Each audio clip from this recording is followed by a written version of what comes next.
Hi, everyone. This is Anne Marie from Living Love Consciously. How are you? I hope you're doing really well. So, what are we going to talk about? Every time I get on here, I'm always like, what are we going to talk about? What are we going to talk about? I have no idea. But let's just see how the conversation develops. So, as usual, we talk about being a kind human, just being a decent human on this channel, and the challenges that face us every day, and also the happiness that comes into our lives every day, for hopefully every day, right? And for me, it's been a tough week. I'm kind of burned out from work and life in general, because I've been kind of getting over something, like since Halloween. I've been getting over some kind of weird cold, and as soon as I get better, I get another one. So that's been kind of challenging my energy foundation, and not sleeping is also challenging my energy foundation, and just being a parent is challenging my energy foundation, and just work overall. But otherwise, I am still okay. I'm okay. Like, if somebody asks me, I can say I'm okay. How are you doing? How's life going for you? What challenges are you facing right now that may be causing some turbulence in your life? What happiness is coming into your life that you can share? Put it in the comments. But I'm still trying to figure out what to talk about.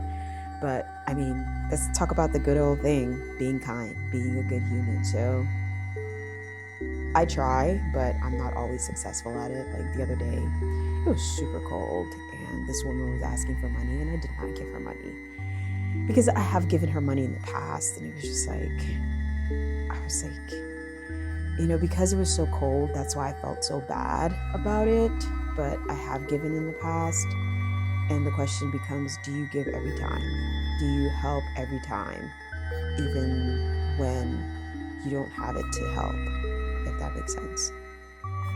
And so I kind of thought about that when I got home, and I hope she was okay, and I think she ended up okay, because I've seen her for a very long time, and she always, like, okay, given the circumstances. Like, there are people that I saw for a long time and I don't see them anymore. Like, there was this young African-American guy. He used to be on the subway, and I believe he was an alcoholic. Like, he abused alcohol. I could sense it on him, he was like very he wasn't violent or anything. He was very like laid back, and I would always try to acknowledge him, which is like, there's a double-edged sword with acknowledging homeless people, because you don't know if they're going to be violent or not. But I don't want them to be the unseen members of society. I try to like energetically and physically say, I see you, and I'm not judging you. I'm not like belittling the fact that you're homeless, because it can happen to anyone. I think, given the circumstances and the mindset, what you're dealing with regards to your mind and your situation, even physical too. So I don't like look down. I try not to. Maybe I have looked down on people, but I try not to look down on people who are homeless. So I would always try to acknowledge him when I saw him, like smile, say hi. If I had something, I would give it to him. But I felt bad giving him money, because like I knew he was going to spend it on alcohol, but then that was me judging him. So I tried not to think about it. But I haven't seen him in a really long time, so I think he might have passed to the other side, or he got some help and he's sober and living his best life. But even if he passed, he's probably living his best life, right? Because I tend to be one of those people who watches near-death experience videos, and people who experience near-death always say it's always better on the other side. They didn't want to come back to Earth. So that gives me solace that he's at a better place if he did pass. But I'm bringing him up now because one time I looked at him and I smiled at him, and he replied to me, "Do you know me?" And that broke my heart. That broke my heart. And I did not know how to help him. And I was like, "No, I'm sorry, I don't know you." And I kind of like scurried away because I was taken aback because we never talked. It was like, I always smiled at him and he kind of looked past me. And sometimes he would acknowledge me, but most of the time he would like look past me because he was inebriated, right? And he was a nice drunk. He wasn't like a violent drunk, which was great. I think I mentioned that already. And so I always tried to acknowledge him. And like I said, he said to me, "Do you know me?" And I could sense the sincerity. I can sense the desperation he had for somebody to be looking for him, for somebody to find him. And that broke my heart because how many people are on the streets who have nobody that's looking for them? No one's looking for them. No one cares about them. And who knows, like, if he experienced some kind of trauma that made him drink, or if whatever the situation is, there was a loss of memory, it seemed like, because he didn't know who he was. And so whether that was caused by the alcohol or some other trauma, he didn't know who he was. And that's a very sad situation to be in. I would say that I would put him in his like mid-20s. He was a young man. And yeah, it was an extremely sad situation. And when somebody says that, it's like, wow. And not even speaking about people who are homeless, but think about people every day who are not in that situation where drugs have inhibited their memories for some reason. Drugs or alcohol have like ruined their memories or inhibited their memories, their recall. But everyday people who no longer know who they are because they've been wearing so many personas. Like they've lost themselves. They become an actor and they no longer are playing the role and being able to go back to who they are, but they constantly keep just taking on the role and making it part of their personality, that they've forgotten who they are. And in some ways, that could be an analogy of us human beings being here, right? We come here and people say we have like reincarnation cycles. I don't know. Some people deny it, but let's say we do. Like there's a veil of forgetfulness, like we forget. And is it in our best interest to forget? I don't know. But you could make the analysis that we take every role we take on, we forget just a little bit more and more if we are not tethered to something that keeps us connected to God. And I think in this lifetime, that's Jesus for us.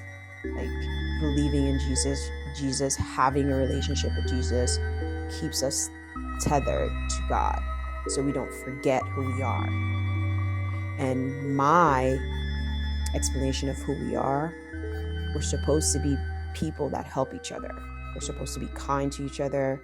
We're supposed to be patient with each other. We're supposed to be helpful, decent human beings to each other. But we get here and we take on the personas of villain, of light worker, and we create these dualities. But at the end of the day, we're all children of God. We're all coming from God consciousness. We're all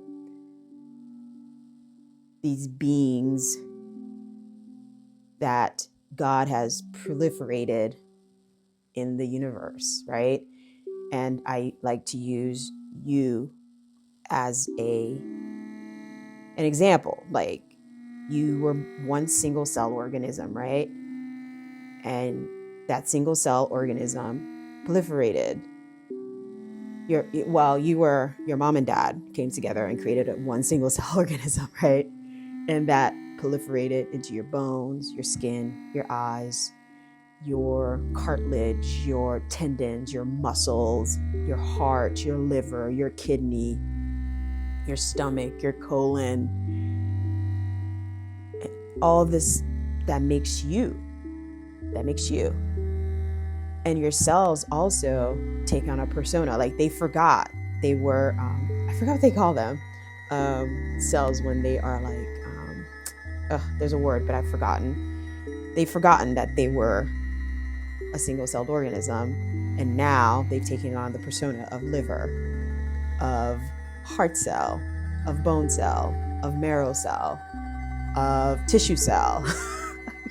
You see, it's just like all like this Russian doll of us just, like stacking, and you open it up and there's just more and more and more and more, and at the end it's just like one doll.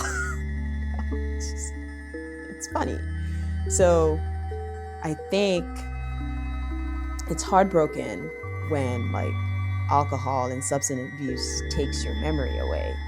But I think it's even more heartbroken when it's due to you deciding not to be human. And I don't know if it's a conscious decision not to be human, or you deciding to play a role of who you think you should be. And so we lose the main concept, the whole Russian doll. And we just think we're like the different layers within the Russian doll. Does that make sense? I don't know. But I hope it makes sense to you. So I guess the end to this message is, don't forget who you are. I don't care what religion, what your belief systems are, but don't forget who you are. We're all from that one cell organism. We've proliferated, expanded, diverged into these different personalities, personas, ideas. But that's not who we are.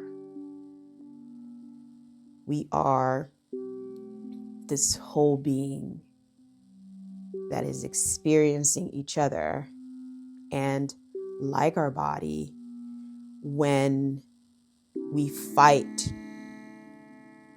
when your body fights within itself, it gets sick, right? It gets sick. So, but when your body is in harmony, it's in equilibrium, then it lives well, it's happy, it's content.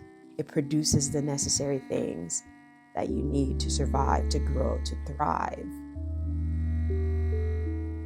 And so the lesson of the day is, try not to identify as the roles you're playing here, and try to remember who you are. And I've heard in the past that the veil of forgetfulness is there for a reason. And I don't know if that's true. Like, I would not want my son to forget me because I love him. And I think I'm a good mom, so I would not want him to forget me. So that's my reasoning for why the veil of forgetness is maybe not a natural thing. It's something that just happens because we get so deep into our characters that the tether becomes like longer or even weaker to God. Like if the tether is too short, I think also you might have a challenging experience, because then you're not tethered to the earth, you're not tethered to the ground.